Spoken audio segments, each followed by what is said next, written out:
Hello, જય માતાજી। સ્વાગત છે તમારું અમારી ચેનલમાં। તો આજે તમને અમે બતાવશું બાજરાના લોટના પુડલા, જે તમને ભૂખ લાગી હોય તાત્કાલિક અને જો ઝટપટ બની જાય, ખાટું તીખું એ રીતના મસ્ત બાજરાના પુડલા અમે તમને બતાવશું। તો એના માટે લીધું છે 1 વાટકી બાજરાનો લોટ, થોડોક ચણાનો લોટ, છાશ લીધી છે, મરચાં અને લસણ અને ધાણા। મરચાં અને લસણ આપણે ખાંડવાનું છે, મિક્સરમાં કે એમાં ક્રશ નથી કરવાનું। ખાંડેલાનો સ્વાદ વધારે સરસ આવે એટલે આપણે એને ખાંડવાનું છે। તો ચાલો તમને આગળ હું બતાવું।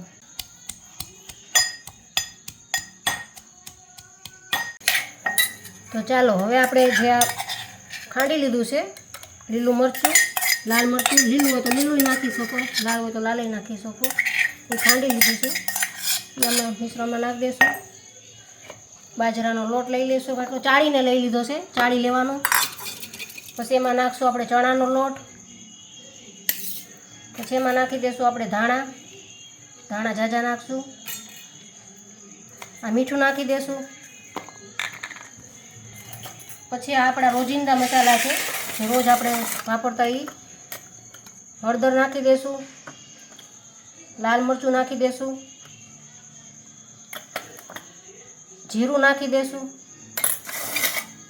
એને આપણે હલાવી લેશું અને એને આપણે છાશ નાખીને હલાવશું, એટલે ખાટા અને તીખા બેય સરસ થાય પુડલા। 1 વાટકી આપણે છાશ નાખવાની છે, બીજું ઉપરાંતનું આપણે પાણી નાખવાનું છે, બધી જ છાશ આપણે નાખવાની નથી, જોઈએ એટલું પછી આપણે એને પાણી નાખીને બેટર બનાવવાનું છે। છોકરાઓને પણ તમે જો કાંઈ ખાવાનું મન થયું હોય તો તમે આ એને તાત્કાલિક આવું બનાવીને દઈ શકો છો। તમને મરચું જો ઓછું લાગે કે મીઠું ઓછું લાગે તો તમે ઉપરથી નાખી શકો છો।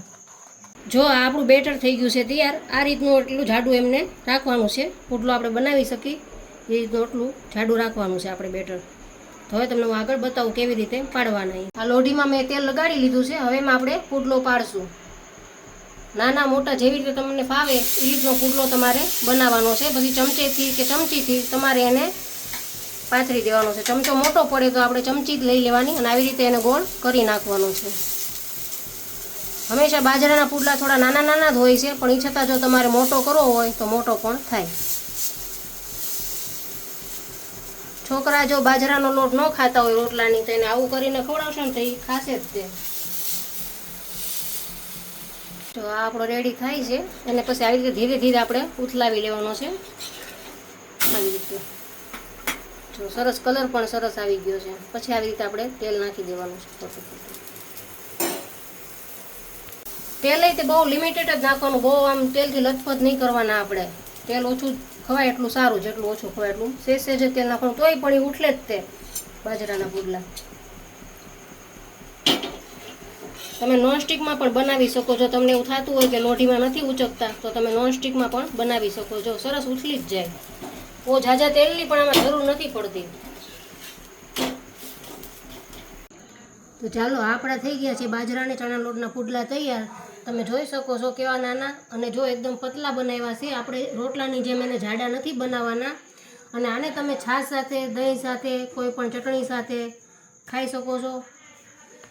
હું છાશ સાથે ખાઉં છું એટલે મેં છાશ મૂકી છે, તમે દહીં સાથે પણ લઈ શકો, ચટણી સાથે પણ લઈ શકો અને ઝટપટ બની પણ જાય છે। તો તમને કેવા લાગ્યા મારા પુડલા તે કોમેન્ટમાં કહેજો, લાઈક કરજો, શેર કરજો, સબસ્ક્રાઈબ કરજો મારી ચેનલને। ખૂબ ખૂબ